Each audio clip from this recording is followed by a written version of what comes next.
Have you ever wondered what would happen if the person you treated badly turned out to be your boss? If you're enjoying the story, please share, and subscribe to Viral Tales. We love hearing from you, so tell us in the comments where you're watching from. The morning sun made the glass building sparkle like a giant diamond. Titanium Tech Solutions stood tall in the city, looking perfect from the outside. Inside, hundreds of people worked at their computers, typing and talking on phones. Everything looked clean and organized, but if you looked closer, you would see something else. Fear. People walked quietly through the hallways. They spoke in whispers. When certain doors opened, everyone sat up straighter in their chairs. On the 15th floor, there was a man everyone was afraid of. His name was Daniel Reed. He was the boss of the whole operations department, and he ruled it like a king who didn't care about his people. Daniel was tall with slick back hair and expensive suits that probably cost more than most people's cars. When he walked through the office, people moved out of his way. When he talked, nobody dared to interrupt him. When he got angry, which happened a lot, everyone pretended to be very busy with their work. Daniel liked being feared. He smiled when people stumbled over their words around him. He laughed when someone made a mistake. He made fun of employees in front of their coworkers. If you were late, even by 2 minutes, he would announce it to the entire floor. If your work wasn't perfect, he would throw it back at you and tell you to start over. If you asked for help, he would call you lazy. The worst part? Nobody stopped him. The Human Resources Department never came to the 15th floor. The legal team never asked questions. Even the big boss, the CEO named James Thompson, rarely visited this part of the building. Daniel had been running things his way for 3 years, and he thought nothing could touch him. People who worked for Daniel had 2 choices. They could stay quiet and survive, or they could speak up and lose their jobs. Most people chose to stay quiet. They needed their paychecks. They had families to feed and bills to pay. So they put up with Daniel's mean words and cruel jokes. They went home tired and sad, but they came back the next day because they had no choice. Then, on a sunny Monday morning, something changed. A new intern arrived. Her name was Maya Thompson. She was a young black woman with neat braids pulled back into a ponytail. She wore simple clothes, a white blouse and black pants, nothing fancy. She carried a plain black backpack and a coffee cup from the shop downstairs. When the HR assistant brought her to the 15th floor, Maya smiled politely at everyone she passed. She had kind eyes and a gentle voice. Daniel barely looked at her when she was introduced. He was typing an email and didn't bother to stop. The HR assistant said, "Mr. Reed, this is Maya Thompson, the new intern for your department." Daniel glanced up for half a second. "Put her at the empty desk in the back corner," he said without any warmth in his voice. "Make sure she understands we don't tolerate mistakes here." Then he went back to his email, as if Maya didn't exist. Maya didn't seem bothered. She thanked the HR assistant and walked to her desk. It was old and scratched, pushed against the wall where the light didn't reach very well. The chair squeaked when she sat down, but Maya didn't complain. She opened her laptop, logged in, and started working. The other employees watched her from the corners of their eyes. They felt sorry for her. New interns never lasted long under Daniel's watch. He usually made them quit within 2 weeks. What nobody in that office knew was that Maya Thompson wasn't really an intern. Well, she was pretending to be one, but her real name was Maya James Thompson. She was the daughter of James Thompson, the CEO and founder of Titanium Tech Solutions. Her father had built this company from nothing 20 years ago. He loved his business like it was his child. But lately, he had been hearing rumors. Whispers about problems on the 15th floor. Complaints that mysteriously disappeared before reaching his desk. Employees who suddenly quit without explanation. He asked his human resources director about it, but she said everything was fine. He asked his vice presidents, but they said Daniel was just tough, not cruel. James didn't believe them, so he came up with a plan. He would send his daughter undercover to see the truth for herself. Maya had agreed immediately. She had just finished college and understood how important it was to treat workers with respect. Her father had taught her that a company was only as good as how it treated its people. So she changed her last name, deleted her social media accounts, and applied for the internship using her mother's maiden name. Nobody recognized her. Nobody knew that the quiet young woman in the corner was actually the daughter of the man who owned everything they could see. For the first few days, Maya watched and listened. She saw how Daniel spoke to people. She heard the cruel comments he made. She noticed how everyone tensed up when he entered a room. One employee, an older man named Peter, asked if he could leave early for a doctor's appointment. Daniel rolled his eyes and said, "If you can't handle a full day's work, maybe you should retire." Peter's face turned red with embarrassment, but he stayed quiet. Another time, a young woman named Sarah made a small error in a report. Daniel printed out the report, walked to Sarah's desk, and dropped it on her keyboard. Even a high school student could do better than this. He announced loudly so everyone could hear. Sarah's eyes filled with tears, but she didn't cry. She couldn't, not in front of Daniel. Maya watched it all, and she recorded it all too. She had a small recording device in her bag that picked up every word. She took notes on her phone during lunch breaks. She documented every incident, every insult, every moment of cruelty. She was building a case, piece by piece, day by day. Daniel had no idea that his behavior was being watched and recorded. He thought he was untouchable. He thought he would always have power over these people. He was about to learn a lesson he would never forget. By the end of the second week, Maya had seen enough to break anyone's heart. The 15th floor wasn't just a workplace. It was a place where people's spirits got crushed every single day. She watched good, hard-working people become smaller and quieter with each passing day. She saw talented employees afraid to share their ideas. She witnessed Daniel destroying confidence and joy like it was his job. On Wednesday afternoon, Daniel called a junior analyst named Kevin into his office. Kevin was fresh out of college, eager and smart. He had been working on a big project for 2 months. When he came out of Daniel's office 15 minutes later, his face was pale and his hands were shaking. Maya heard him tell another coworker, "He said my work was garbage. He said I wasted company time and money. He said I'm lucky he doesn't fire me right now." Kevin's voice cracked when he spoke. That night, Maya added this incident to her growing file. The next day, Daniel decided to have some fun during the morning meeting. He made everyone go around the table and share their weekend plans. When it was Lisa's turn, a hard-working mother too, she mentioned she was taking her kids to the park. Daniel smirked and said, "Maybe if you spent less time playing on swings and more time working, your sales numbers wouldn't be so disappointing." The room went silent.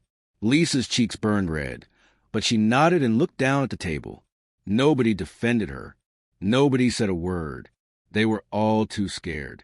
Maya felt anger rising in her chest, but she stayed calm. She kept her face neutral and continued taking mental notes. She knew that reacting now would ruin everything. She had to wait for the right moment, and that moment was coming soon. Friday morning arrived with dark clouds covering the sky. The office felt heavier than usual, like something bad was about to happen. Daniel sent out an email at 8 in the morning, demanding a full department meeting at 9. The subject line said, "Serious issues to address." Everyone's stomach dropped when they saw it. Department meetings with Daniel were never good news. At exactly 9 o'clock, everyone gathered in the conference room. The table was long and shiny, surrounded by leather chairs. Daniel sat at the head, like a king on his throne. His face looked angry even before the meeting started. Maya took a seat near the middle, her notebook open, her pen ready. She had a feeling today was going to be important. Daniel didn't waste time with pleasantries. He slammed a folder down on the table, making several people jump. "We need to talk about the disaster from last month," he began, his voice cold and sharp. "Apparently, someone in this room thought they were smart enough to fix the quarterly analytics report without my permission. Someone thought they knew better than me." He opened the folder and pulled out a stack of papers. Maya recognized them immediately. It was a report she had corrected.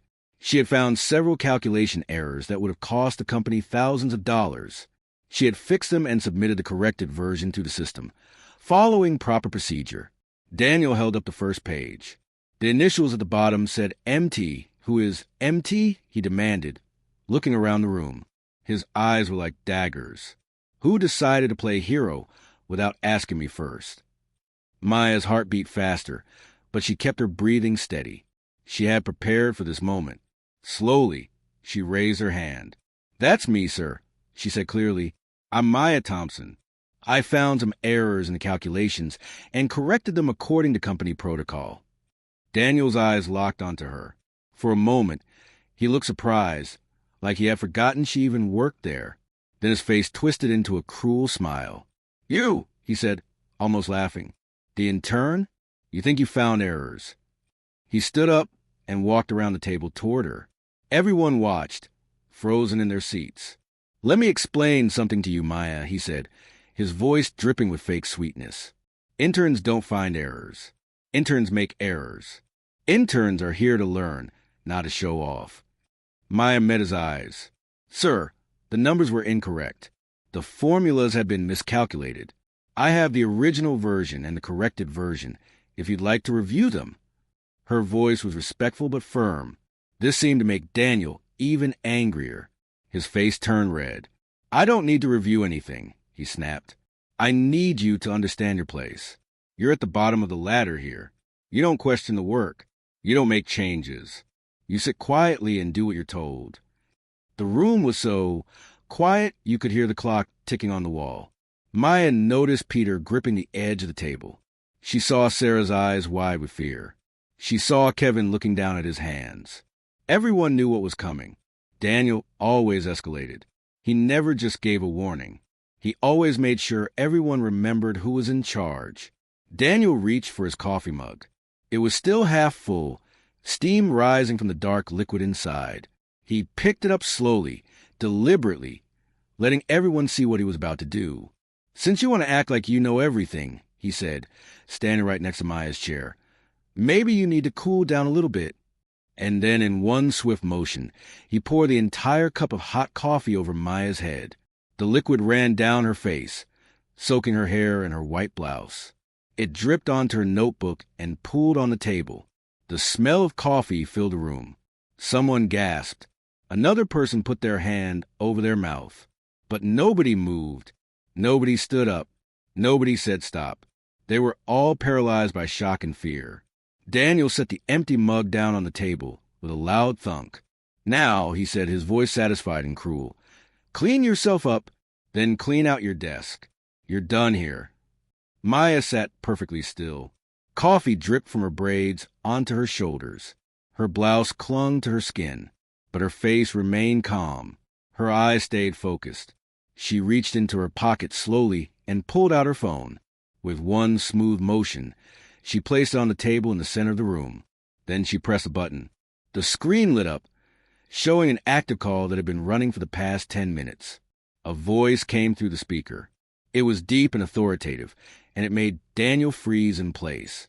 "Daniel Reed," the voice said, echoing in the silent room. "Would you like to explain why you just pour hot coffee on my daughter?" The color drained from Daniel's face. His mouth opened, but no sound came out. He looked at the phone, then at Maya, then back at the phone. Who is this?" he stammered. The voice didn't hesitate. "This is James Thompson, CEO and founder Titanium Tech Solutions. And I've been listening to every single word said in your department meetings for the past 3 weeks." The room erupted in whispers. Heads turned toward Maya. Eyes went wide with shock. Daniel stumbled backward, nearly tripping over a chair. That's not possible," he said, his voice shaking. "She's just an intern. She's nobody." Maya stood up slowly. Coffee dripped onto the floor, but she didn't seem to care. She looked directly at Daniel, and when she spoke, her voice was steady and strong. "You should always treat people with respect," she said, "because you never really know who's sitting in front of you." Before Daniel could respond, the conference room door burst open. 3 people walked into the conference room with purpose and authority. First came Margaret from Human Resources, her face serious and professional. Behind her was David from the legal department, carrying a thick folder. And finally, 2 security officers in crisp uniforms stepped inside, positioning themselves by the door. The air in the room became electric, with tension. Everyone could feel that something huge was about to happen. Daniel's face went from red to white in seconds. His confident posture crumbled. His shoulders slumped. He looked like a balloon that had all its air let out. "Wait," he said, his voice no longer strong and commanding but small and desperate. "There's been a misunderstanding. I can explain everything." Margaret walked straight to him, her heels clicking on the floor with each step. She stopped right in front of him and held out a sealed white envelope. "Mr. Reed," she said in a voice that left no room for argument, "you need to take this." Daniel's hand trembled as he reached for the envelope. He tore it open, his eyes scanning the letter inside. With each line he read, his face got paler. His lips moved silently as the words sank in. Margaret spoke again, this time for everyone in the room to hear. "Daniel Reed, you are being terminated from Titanium Tech Solutions effective immediately. The termination is for cause, which includes workplace harassment, abuse of power, creation of a hostile work environment, and conduct unbecoming of a company representative." The phone on the table still had the speaker on. James Thompson's voice came through again, calm but firm. "Daniel, I trusted you to lead this department with integrity. Instead, you turned it into a place of fear and humiliation. I've listened to recordings of your meetings. I've read statements from employees who were too afraid to come forward.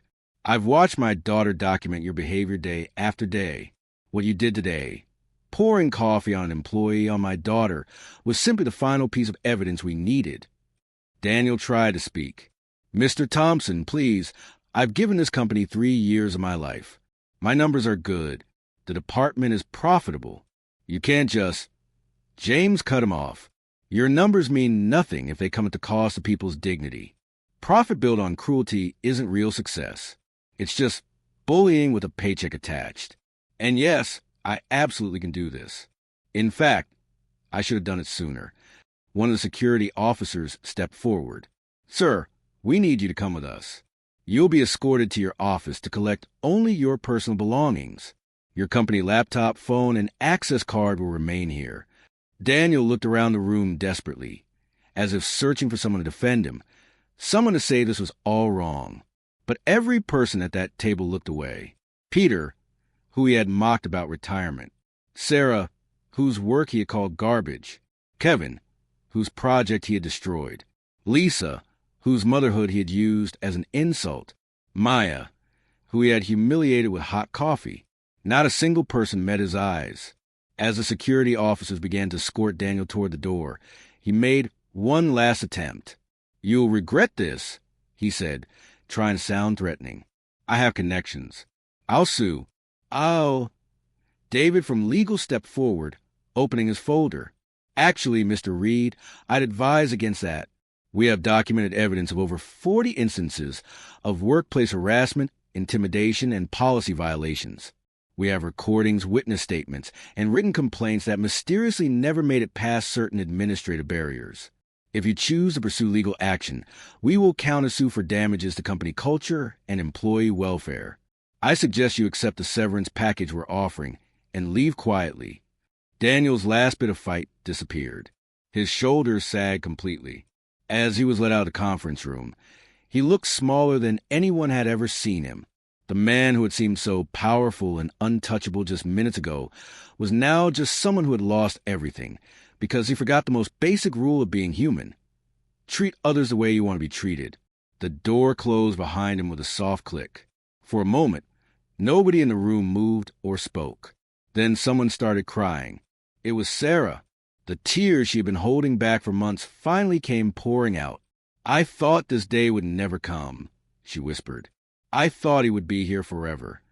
Peter put his hand over his face, and his shoulders shook. Kevin leaned back in his chair, staring at the ceiling, trying to process what had just happened. Maya, still dripping with coffee, looked around at her co-workers. These people had suffered for so long.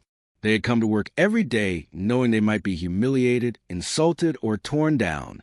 And they had endured it because they needed their jobs, because they had families, because they thought nobody would help them. She felt a deep sadness at what they had been through, but also hope for what could come next. She walked to the front of the room where the whiteboard stood. Someone handed her a tissue, and she wiped the coffee from her hands. Then she picked up a blue marker and wrote 2 words in large, bold letters: "Respect matters." She turned to face everyone, and when she spoke, her voice was gentle but clear. "I know what you've all been through," she began. "I've seen it. I've heard it. And I want you to know that you didn't deserve any of it. Not one word, not one insult, not one moment of fear." Lisa looked up, tears streaming down her face. "Why didn't you tell us who you were?" she asked. "We could have helped you." Maya shook her head. "I needed to see the truth without anyone changing their behavior, because the boss's daughter was watching. I needed to experience what you experience every day. And honestly, what I saw was worse than I imagined. No employee should ever feel afraid to come to work." James Thompson's voice came to the phone again, softer now. "I want to apologize to every single person in that room. As the CEO, I should have created better channels for complaints. I should have checked in more often. I should have noticed the signs that something was wrong. I failed you, and I'm truly sorry. But I promise you this. Things are going to change starting right now." Margaret stepped forward. "Effective today, we're implementing new policies. There will be an anonymous reporting system that goes directly to an independent review board. There will be mandatory respect and leadership training for all managers. There will be regular check-ins with every department, not just the ones that look good on paper. And most importantly, there will be real consequences for anyone who creates a hostile work environment, regardless of their position or how profitable their department is." Maya added, "From this moment forward, this department will be rebuilt on a foundation of respect, dignity, and fairness. Promotions will be based on talent and hard work, not on who can shout the loudest or intimidate the most people. Your voices will be heard. Your ideas will be valued. Your humanity will be respected. If you can't lead with kindness and respect, then you won't lead at all." Peter raised his hand, something he probably would never have dared to do when Daniel was in charge. "What happens to us now?" he asked. "To this department?" Maya smiled. "You get a fresh start. We'll be bringing in a new department head, someone who believes in lifting people up instead of tearing them down. We'll review everyone's workload to make sure it's fair. We'll create opportunities for growth and advancement. And most importantly, you'll come to work without fear." Kevin spoke up next. "What about you? Are you staying?" Maya thought for a moment. "I'll be around, though not as an intern anymore. My father and I will be spending more time on all the floors, talking to employees, learning about challenges, making sure what happened here never happens anywhere else in this company." The meeting ended with something that hadn't been heard on the 15th floor in years. Laughter.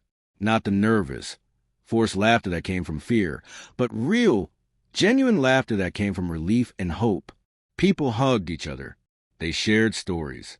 They talked about ideas they had been too afraid to mention before. As Maya gathered her things to leave, Sarah approached her. "Thank you," she said simply. "You saved us." Maya shook her head. "You all saved yourselves by surviving. I just made sure the truth came to light." That afternoon, Titanium Tech Solutions released a statement to all employees. It announced Daniel Reed's termination and outlined the new policies being put in place. It acknowledged that mistakes have been made and promised to do better. The statement ended with a simple but powerful message. Every person in this company deserves to be treated with dignity and respect, from the newest intern to the most senior executive. News of what happened spread to the company like wildfire. Employees from other floors sent messages of support. Some shared their own stories of mistreatment they had witnessed or experienced. The conversation Maya started with 2 words on a whiteboard had opened a door that had been closed for too long. Weeks later, the 15th floor looked different. People smiled more. They spoke up in meetings. They shared ideas without fear. The new department head, a woman named Patricia, who had 20 years of experience leading with compassion and strength, had already made significant improvements. The dark cloud that had hung over the floor for 3 years was finally lifting. Maya still visited sometimes, no longer dressed as an intern, but as who she really was. The future of the company her father had built. And every time she walked through that floor, she remembered the lessons she had learned and taught. Power without respect is just cruelty. Position without compassion is just emptiness. And success without humanity is just failure wearing expensive clothes. The story of what happened that Friday morning became legend in the company. New employees heard about it during orientation.